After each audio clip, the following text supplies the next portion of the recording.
오후 시간에 하나님의 말씀을 사모하심으로 나오신 여러분을 환영하고 축복합니다.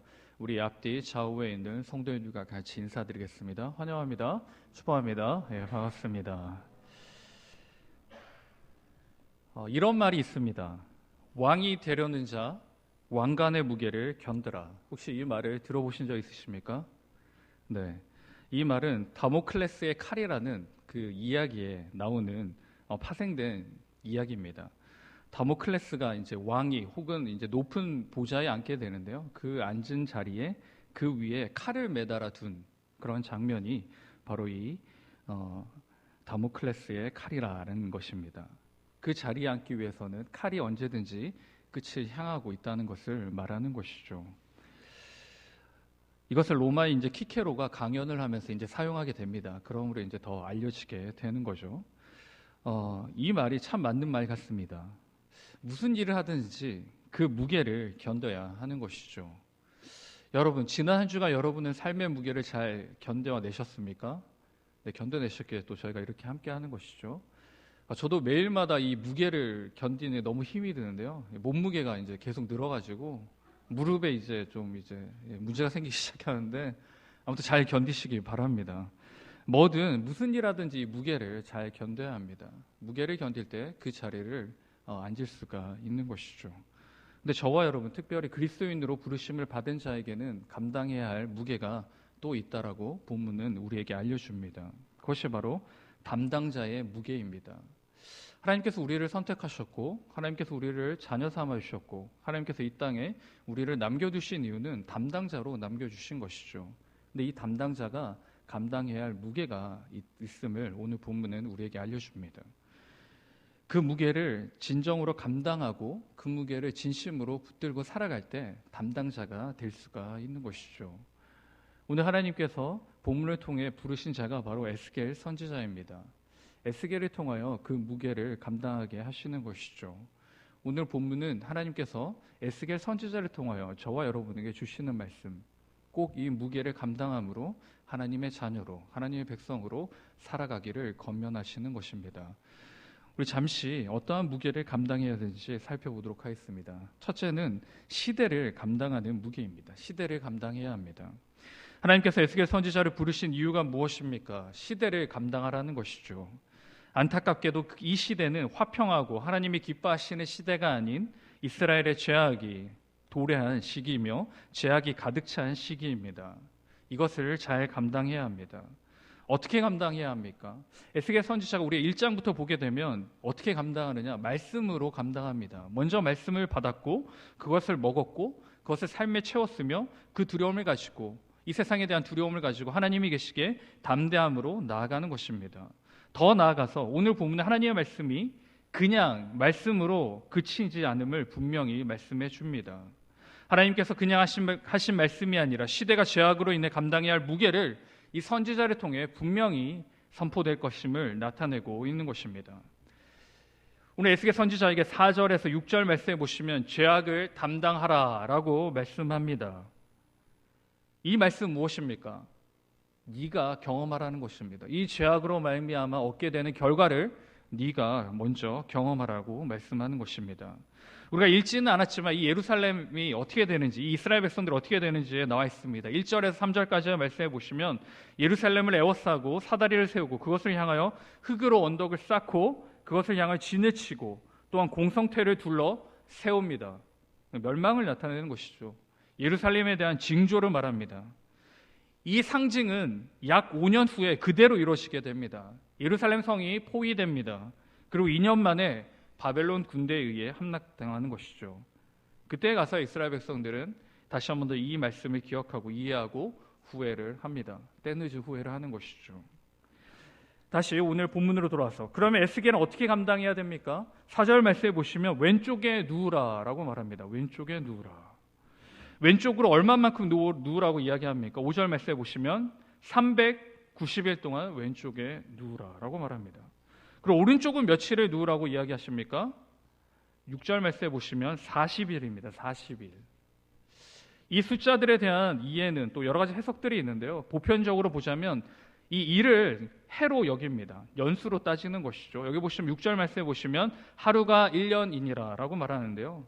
그러면 다시 복귀하자면 390년은 북이스라엘의 범죄 기간을 이야기합니다. 여러분, 북이스라엘이 계속해서 범죄하죠. 모든 왕이 다 죄악을 범하는 왕입니다. 그리고 40일은 무엇입니까? 오른쪽의 40일은 유다가 범죄한 기간이 아니라 유다의 죄를 대가를 치르는 기간으로 봅니다. 죄를 치르는 대가. 여러분, 40년이라는 이 숫자는 좀 익숙하지 않으세요? 어디에 익숙합니까? 출애굽을 하고 난 뒤에 가나안 땅에 들어가기까지의 그 여정이 몇 년이죠? 40년입니다. 이 광야 시대와 일치하죠. 이 말은 무슨 말이냐? 한 세대를 지나간다는 말입니다. 죄를 지은 모든 그 앞선조들이 다 사라지고 나면, 멸망을 당하고 나면 끝이 난다라는 것이죠. 여기 에스겔이 누워 있었다라는 말은 아무것도 하지 않고 그냥 계속 누워 있는 게 아니라 7절 말씀해 보시면 자신이 해야 할 사명들을 감당하고 누웠음을 볼 수 있습니다. 고대 근동에서는 왼편은 북쪽을 말하고 우편은 남쪽을 말합니다. 왜 이렇게 합니까? 민족의 죄악을 담당하기 위함입니다. 이 죄악이 무엇입니까? 이 NASB 영어 성경에 보시면 이렇게 나옵니다. You shall bear their iniquity. 다른 버전에 보시면 punishment죠. 형벌입니다. 해결되지 않는 죄를 말합니다. 해결되지 않는 죄. 그 죄를 어디에 위에 둡니까? 선지자 위에 둡니다. 무엇입니까? 그리스도인은 무엇을 감당해야 됩니까? 그 시대의 죄악을 감당해야 됩니다. 그 시대의 아픔을 감당해야 합니다. 그 시대에 해결되지 않은 죄를 감당해야 합니다. 이 죄로 인해 8절 말씀에 보시면 하나님께서 줄로 선지자를 동이시는 것이죠. 무엇입니까? 박탈당합니다. 자유를 박탈하시는 것이죠. 하나님께서 왜 에스겔 선지자에 이렇게 하시는 것일까요? 이 선지자를 통하여 이스라엘 백성에게 주시는 메시지가 명확하게 그렇습니다. 무엇입니까? 하나님의 말씀은 그냥 허투루 선포되지 않음을 이야기합니다. 그리고 하나님의 말씀은 죄를 범한 자에게 그냥 그렇게 이렇게 구렁이 담 넘어가듯이 그냥 넘어가지 않음을 분명히 선포해 주시는 것이죠. 누구를 통해 그렇습니까? 바로 이 선지자를 통해 나타내시는 것입니다.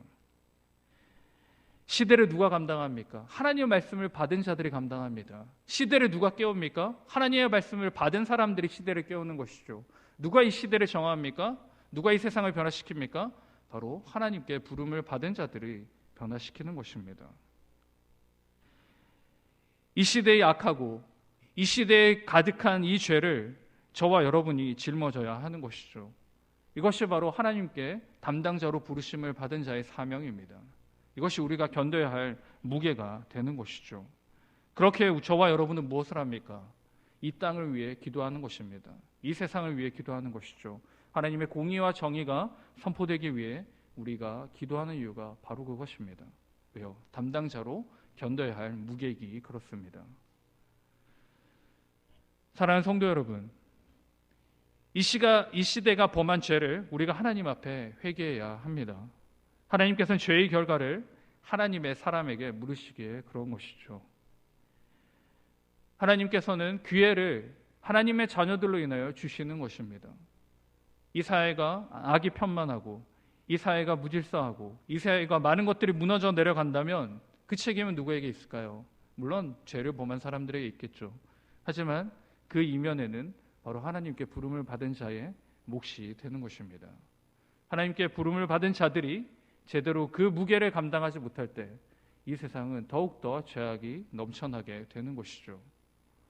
사랑하는 성도 여러분, 저와 여러분이 이 무게를 잘 감당할 수 있기를 바랍니다. 이 무게는 아무나 주는 것이 아니고 하나님의 소망을 입은 자, 하나님의 사랑을 받은 자, 하나님께 구원 택함을 받은 자만이 누릴 수 있는 복된 무게이기에 그렇습니다. 이 시대를 위해 기도하시고 이 사회를 위해 기도하시며 이 사회를 위해 말씀으로 깨우치시는 저와 우리 모두가 될 수 있기를 주님의 이름으로 축원드립니다. 아멘. 또한 그리스도인의 무게는 무엇인가? 두 번째는 삶에 새기는 무게입니다. 삶에 새기는 무게. 우리나라는 70년대 후반부터 엄청난 경제 성장을 이루게 됩니다. 그래서 제가 고백하기에도 우리나라에 태어난 것이 너무나도 감사하고 또 이 땅에 살아가는 것이 축복임을 고백하게 되는 것이죠. 여기 계신 어르신들은 더 어려운 시기를 지나셨을 겁니다. 지금은 먹을 것이 없어서 고민하고 걱정하는 사람들이 현저하게 줄었습니다. 그리고 언제든지 내가 원하는 것들을 먹을 수가 있는 것이죠. 그런데도 우리의 입에서는 죽겠다라는 말이 나오고 이 세상이 힘들고 이 나라가 힘들다라는 말이 새어 나옵니다. 이러한 현상을 혹자는 풍요 속의 빈곤이라고 이야기합니다. 풍족하지만 안에는 텅 비었다는 것이죠. 저도 마찬가지입니다. 많은 것을 누릴 수 있지만 더 많은 것을 누리지 못하기에 원망하고 또한 고백을 그렇게 한탄을 하는 것을 볼 수가 있는 것이죠.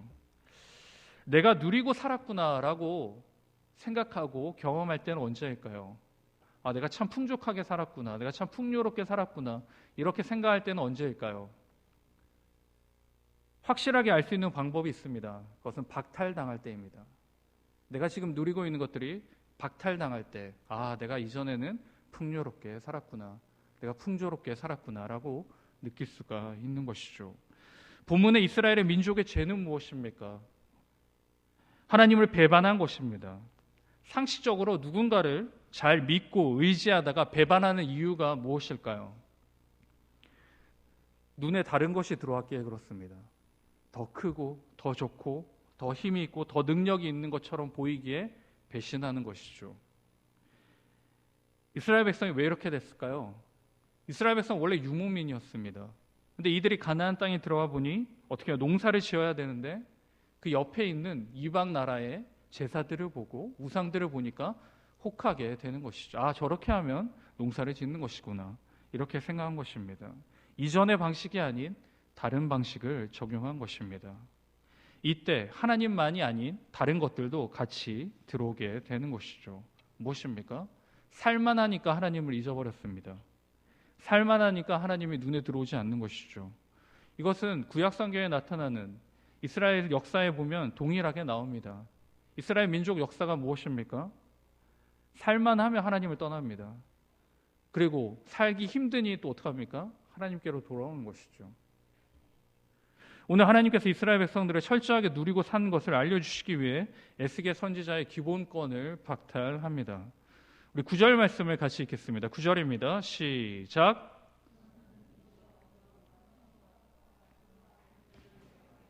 한 그릇을 담고 너를 위하여 떡을 만들어 네가 옆으로 눕는 날 수 곧 390일 동안 먹되, 콩과 밀과 보리와 팥과 조와 기리를 가지고 한 그릇을 담고 너를 위하여 떡을 만들고 그 눕는 날수만큼 그것을 먹으라 라고 말합니다. 그리고 음식을 달아서 10절 말씀해 보시면 너는 음식물을 달아서 하루 20세겔씩 때를 따라 먹고 물도 6분의 1 희니씩 되어서 때를 따라 마시라 라고 말씀합니다. 이 어려운 범위가 단위들이 나오게 되죠. 여기에 먼저 보시면 이제 세겔이 나옵니다. 여러분 세겔을 잘 아실 텐데요. 이 세겔은 무게의 단위를 말합니다. 금이나 은을 다는 데 사용한 범위인데요. 바벨론 시대의 세겔은 8g에서 16g까지 사용되었다고 말합니다. 그래서 오늘 보시면 몇 g이라고 20세겔이라고 되어 있습니다. 그럼 몇 g일까요? 약 200에서 300g입니다. 그리고 희는 히브리 사람들이 이 액량 단위인데 액체를 이제 잴 때의 단위인데요. 약 3.75리터라고 합니다. 약 3.75 1희닛이. 12절 말씀해 보시면 물을 얼마만큼 먹으라고? 6분의 1 희니라고 말합니다. 약 0.6리터입니다. 사람이 생존할 때 필요한 수분량이 얼마나 될까요?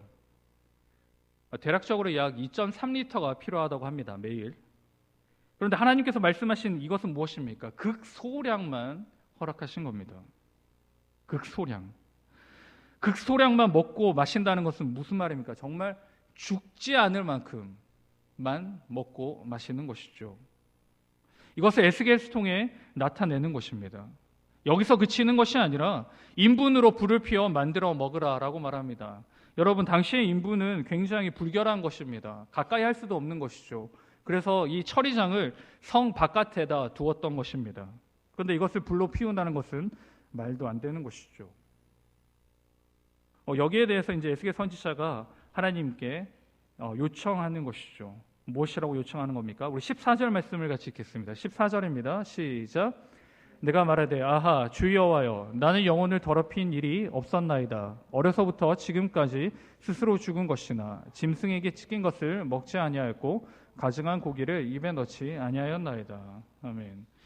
여기 14절 말씀에 보시면 에스겔이 하나님께 요청하는 말이 무엇입니까? 죄를 범한 일이 없고 지켜 행했음을 이야기합니다. 그래서 인분이 아닌 소똥으로 할 것을 요청합니다. 이게 무슨 뜻일까? 이게 무슨 뜻일까요? 이 에스겔 선지자는 지금 포로로 잡혀와 있습니다. 그리고 나서 하나님께서 요청하는 게 그 요청을 받아들이죠. 인분이 아닌 소똥으로 불을 지필 것을 이야기하는 것입니다. 이것은 무슨 말이냐면 부정한 땅에 있기 때문에 어떻습니까? 부정합니다. 부정한 땅에서는 하나님을 만날 수가 없습니다. 당시에 이스라엘 땅, 하나님이 택하신 그 은혜로운 땅에서만 만날 수가 있는 것이죠. 그런데 하나님께서 여기서 보여주신 건 무엇입니까? 아무리 부정한 땅이라도 하나님의 말씀과 규례대로 정결하고 준수하면 깨끗하다는 것입니다. 만날 수가 있다는 것이죠. 변명이 통하지 않는다는 겁니다. 이방 나라에서도 하나님의 백성으로 살아갈 수 있음을 분명히 이야기하는 것이죠. 왜 하나님께서 이렇게 이야기하실까요? 이렇게 먹고 이렇게 하고 왜 명령하셨을까요? 13절 말씀을 같이 읽겠습니다. 13절입니다. 시작. 또 여호와께서 이르시되 내가 여러 나라들로 쫓아내어 흩어버릴 이스라엘 자손이 거기서 이같이 부정한 떡을 먹으리라 하시기로. 아멘. 무슨 말이냐면 하나님께서 이 이스라엘 백성들을 어떻게 하기로 결정하셨을까요? 흩어버리기로 결정하셨습니다. 흩어버리기로. 하나님의 축복은 모이는 것이죠. 함께하는 것이고 함께 이루어가는 겁니다. 흩어진다는 것은 무엇입니까? 진노를 받는 것입니다. 이들이 흩어져서 어떻게 합니까? 정결하게 예식을 지키는 게 아니라 부정한 것을 먹게 됨을 이야기합니다. 무슨 말입니까? 멸망당하고 흩어지고 이방 사람들처럼 하나님의 백성이 이방 민족처럼 살아갈 수밖에 없음을 이야기하는 것이죠. 하나님께서 이것을 통해 우리에게 알려주신 것이 무엇일까요? 하나님께서는 저 죽어가는 사람들을 그냥 두고 계시지 않는다는 겁니다. 이것을 에스겔 선지자에게 먼저 선행으로 보여주시는 겁니다.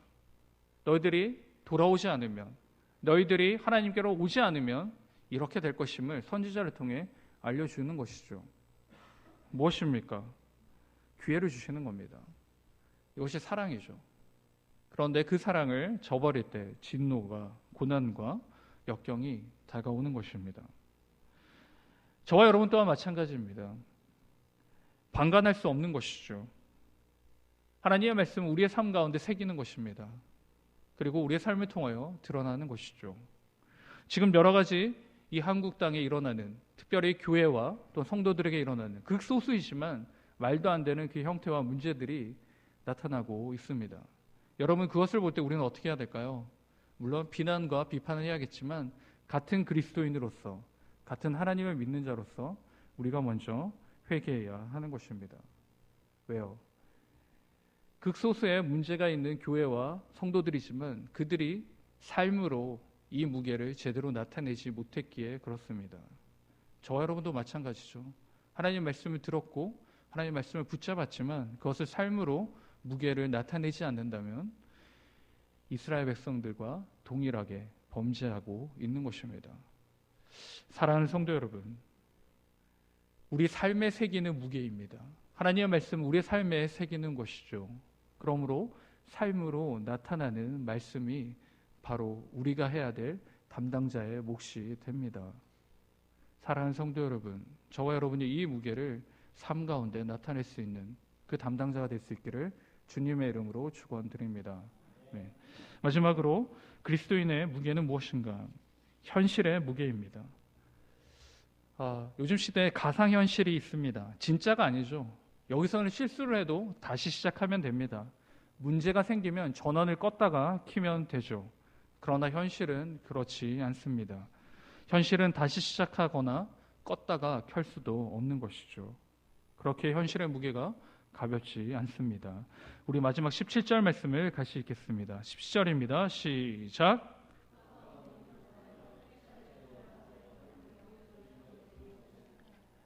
아멘.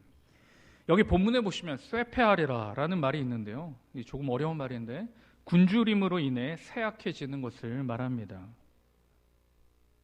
무슨 말입니까? 분명한 현실의 결과가 있다는 것이죠. 삶에서 나타나는 여러 가지 힘듦은 어려운 문제이죠.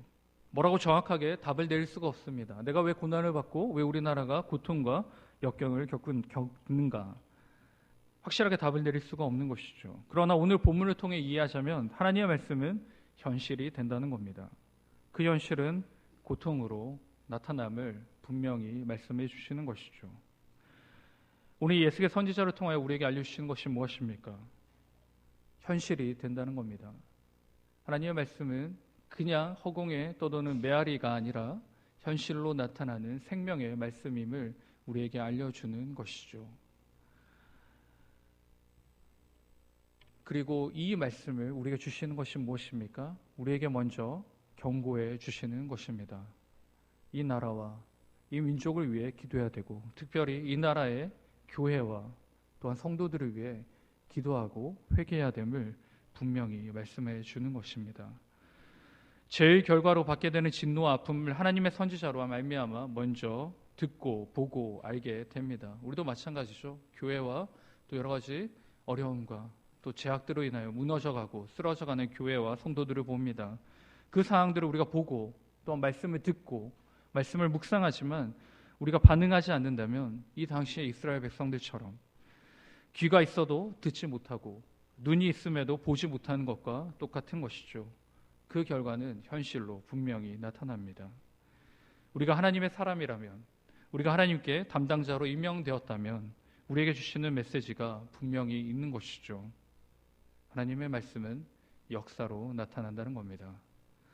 지금 이 예수의 선지자 때처럼 지금도 하나님의 말씀이 역사하고 나타난다는 것이죠. 그렇게 우리가 하나님의 말씀을 신령과 진정으로 받는 이유가 됩니다. 사랑하는 성도 여러분, 하나님의 사람으로 살아간다는 것은 무게를 견디는 사람입니다. 말씀의 무게, 그것은 삶으로 그리고 우리의 인생에 새겨서 나타내는 것입니다. 이 사람이 하나님의 말씀을 전하고 이 사람이 하나님의 말씀을 이루어가는 사람입니다. 지금 시대에는 말을 참 쉽게 하는 사람들이 있습니다. 저도 마찬가지겠죠. 순간의 감정과 순간의 느낌에 의해 하는 사람들이 있습니다. 그러나 조금 지나고 나면 그 말과 행동이 다름을 보게 되는 것이죠. 자신이 말한 대로 살지 못하면서도 그 말을 입에 담고 판단하는 것이죠. 우리가 이것들을 많은 것들을 경험합니다. 사회에서도 경험하고 교회에서도 경험하는 것이죠. 하나님의 무게를 견디는 자는 어떻게 사는가? 말보다 행동이 나타나는 사람입니다. 말씀이 드러나는 삶, 그 사람이 무게를 견디는 사람인 것이죠. 이 무게를 견디는 사람으로 말미암아 이 사회를 변화시키고 이 땅을 회복시키는 그 귀한 미랄로 사용되는 것입니다. 사랑하는 성도 여러분, 저와 여러분이 하나님의 무게를 견디는 담당자가 될 수 있기를 바랍니다. 삶으로 그 무게를 드러내며 이 세상 앞에 그 무게를 나타낼 때 우리를 통하여 이 세상이 변화되고 이 땅이 주님께로 돌이키는 그 놀라운 은혜와 축복 가운데 꼭 우리가 함께 할 수 있기를 주님의 이름으로 축원드립니다. 아멘. 우리 말씀을 기억하시면서 우리 같이 한 목소리로 잠시 기도하겠습니다. 같이 기도하실 때 하나님, 우리가 이 땅의 담당자로 살아가기 원합니다. 하나님, 우리에게 주신 이 무게를 무게로 생각하는 것이 아니라 영광으로 생각하며 이 무게를 잘 감당할 수 있도록 우리와 함께하여 주시옵소서. 그럼 우리를 통하여 이 땅과 이 민족과 이 교회가 회복될 수 있도록 우리를 들어 사용하여 달라고 같이 간절히 한 목소리로 기도드리겠습니다.